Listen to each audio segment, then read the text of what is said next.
Olá, nono ano. Agora nos veremos assim. Saudade de nossas aulas físicas, né? Mas por enquanto é assim que terá que ser. Amores, essa aula de hoje ela dá continuidade ao primeiro bimestre, né? Onde a gente interrompeu abruptamente. E está na página, começando na página 17 do livro de vocês, que a gente vai falar de variedades linguísticas. Variedades linguísticas. O próprio o nome diz, né, variedades, são coisas várias, diferentes, né? Então, se a gente pensar em variedades linguísticas, a gente começa a perceber o que será o nosso assunto. Vamos observar na página 17 essa imagem que tem aí? Essa imagem representa o quê? Hã? Hã? Ouvi não, gente, hein? Essa imagem, tô brincando com vocês. Essa imagem é o mapa do Brasil, né? E obviamente, se a gente vê as diferentes dentro dessa imagem, a gente vê vários personagens, vários objetos, vários tipos de comida. E isso representa toda a diversidade, toda a pluralidade que o Brasil é. Se o Brasil é em suas características culturais tão plural, obviamente também vai ser plural na linguagem. Apesar de sermos seres singulares, sermos seres únicos, essa pluralidade a gente percebe em todo o território nacional, né? Então, isso está dito no primeiro e no segundo parágrafo. Deixa eu só ler aqui o segundo. Em função disso, nossa língua, que é dinâmica e viva, fazer um parênteses aí nessa questão do dinâmico e viva. Gente, claro que a língua é dinâmica e viva. As gírias, né, algumas palavras vão sendo incorporadas à língua portuguesa. Por isso que os dicionários hoje, os dicionários sempre, sempre há mudança neles, né? Porque novas palavras são incorporadas, novos sentidos são incorporados a esses dicionários, né? As pessoas que estudam, que são os etimologistas, que estudam as palavras, eles pesquisam, né? E vejam e veem como essas palavras são modificadas no decorrer do tempo. A gente vai ver isso mais na frente, tá? Então, segundo os linguistas, que são os cientistas da língua, são as pessoas que estudam a língua, porque a língua, né, a língua portuguesa, todas as línguas, também tem cientistas que as estudam, tá? Então, eles fazem a constatação que sempre uma língua ela vai ter no âmago dela seu aspecto mesmo diverso, né? Essa diversidade de falar, de se expressar, essa questão da escrita e da fala. Continuando, gente, na página 17, tá aí a parte conceituando. Aí faz uma pergunta aí. Você já reparou? Você já prestou atenção como as pessoas ao seu redor falam? Você já reparou se todas as pessoas falam mesmo do mesmo jeito?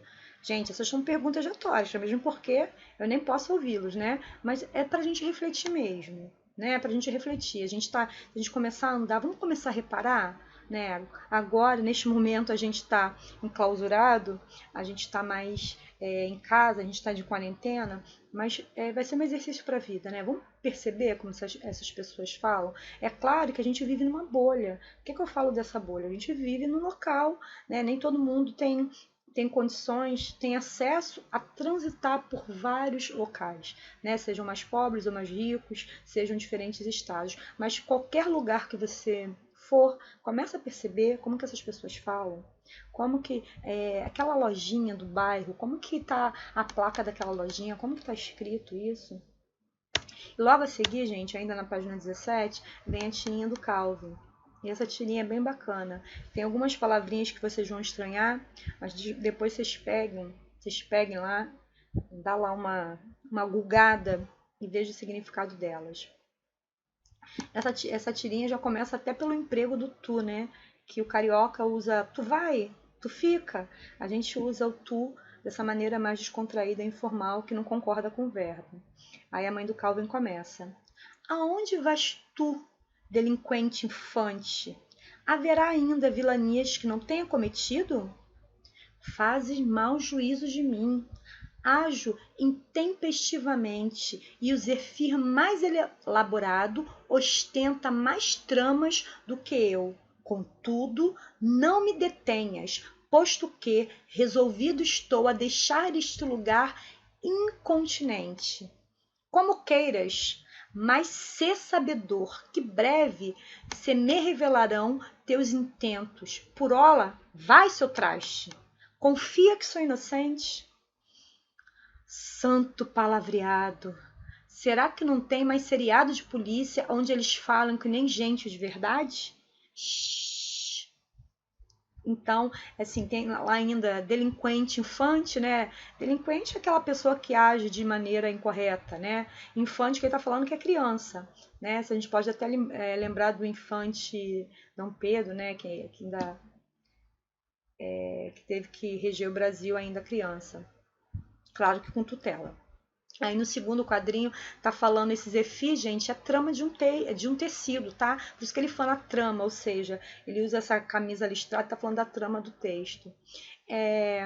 Então, se a gente observa essa tirinha, a primeira coisa que salta aos nossos olhos é a maneira que se fala, né?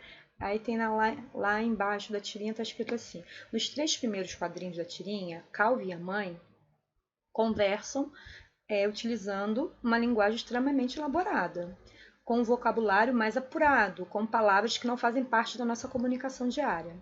No entanto, no último quadrinho, percebemos que a mãe de Calvin está sendo influenciada por um seriado policial ao qual tem assistido, em que a linguagem empregada foge dos padrões convencionais, ou seja, foge do padrão do nosso dia a dia, né? Do uso diário da língua. Motivo que faz Calvin questionar o estilo de conversa que ele e a mãe andam travando. Gente, eu quero, é um exercício meu também, sempre, mas de vez em quando eu incorro nesse erro de, às vezes, caracterizar errado e certo. Né? A gente tem que perceber, a gente tem que começar a utilizar a questão da adequação e inadequação, né? Quando o Calvin estranha, não tem um seriado de polícia que fale uma linguagem perto do normal, né? Porque ele estranha esta maneira. Gente, você conseguir concatenar, ou seja, unir suas ideias, colocar suas ideias no papel ou até nas suas palavras, isso não quer dizer que você tem que usar palavras que vocês não saibam, né? Palavras que você que acha que é bonita, né? Não é isso. Ter um vocabulário rico não é feito para impressionar pessoas, né? A gente pode ter um vocabulário rico para a gente poder usar esse vocabulário a nosso favor, mas não com essa questão narcisista de ser melhor, disso e daquilo. Então, vamos imaginar nessa época aí dessa quarentena forçada que estamos vivendo. Olha quantos, se vocês estão vendo noticiário, espero que estejam, porque é assim que a gente se informa, a gente vê os noticiários, vê quantos especialistas na área de economia, né, especialistas na área das ciências médicas, das ciências de pesquisa. Olha quantos especialistas diferentes que têm o seu linguajar. E eles têm que passar, né, de uma maneira que o público entenda. Com certeza, quando um veículo de comunicação os chama para entrevistar, eles têm essa preocupação, né, de atingir as pessoas, que as pessoas consigam compreender o que eles falam. Porque se não conseguir, se as pessoas não conseguirem compreender, para que passar o noticiário? É só para impressionar? É para um público seleto ou para todos os públicos, né? Então, a gente tem que ver essa questão da adequação e inadequação. Então, abaixo, a gente está olhando aqui para a esquerda, porque eu tenho que acompanhar, que eu não posso passar muito tempo falando de uma vez, senão o vídeo trava e eu não consigo enviar. Então, as aulas serão assim, ó, picadinhas, tá? Você sabe por que esse fenômeno acontece? Existem formas diferentes de dizer a mesma coisa. Isso é claro. São chamados padrões do uso da língua portuguesa, que foram sendo definidos, estabelecidos e consagrados. Gente, tudo à nossa volta nos influencia enquanto sociedade. nos influencia quanto a sociedade, né? Imagine numa época, né, que dos meus avós, né, porque são uma geração muito diferente da de vocês, que ainda estava vindo rádio, né? Olha como que as pessoas se divertiam. Vamos pensar nas pessoas da minha classe econômica, né? As pessoas pobres. Olha como que as pessoas se divertiam.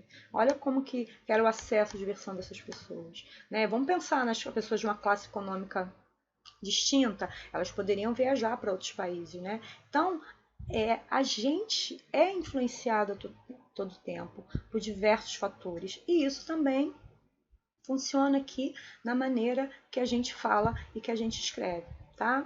Então é isso que está falando neste parágrafo aí. Aí está falando da variedade padrão, né? Que a variedade padrão, norma padrão, formal. Olha, gente, padrão, padronizar, deixar tudo encaixadinho, formal, tudo bonitinho. É como formal se fosse uma forma. Aí você pensa, poxa, mas para que isso? Gente, existe um propósito. Né? Imagine os documentos, os livros, se eles fossem escritos só da maneira que a gente quiser. Se não houvesse uma norma também, ia ser difícil estabelecer uma comunicação, né? Porque as pessoas modificariam tanto esta língua que não seria de acesso a todos, tá?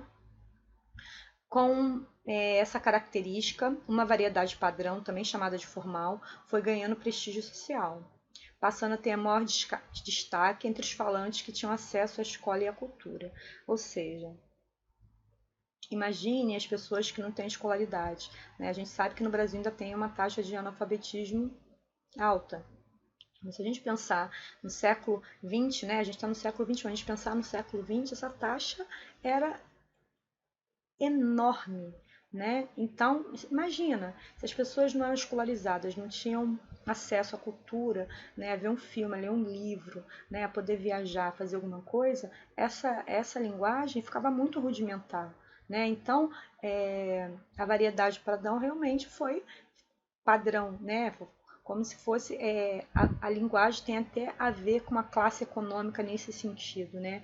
Ela foi sendo valorizada, né? Ela foi sendo valorizada como se fosse uma linguagem melhor do que a linguagem das pessoas mais pobres falam. Por muito tempo ela foi encarada assim. Por isso que vieram os linguistas para falar não. Se estabelece comunicação, essa linguagem coloquial também é válida, tá? Deixa eu parar aqui, a gente continua aí retomando a variedade padrão, tá bom?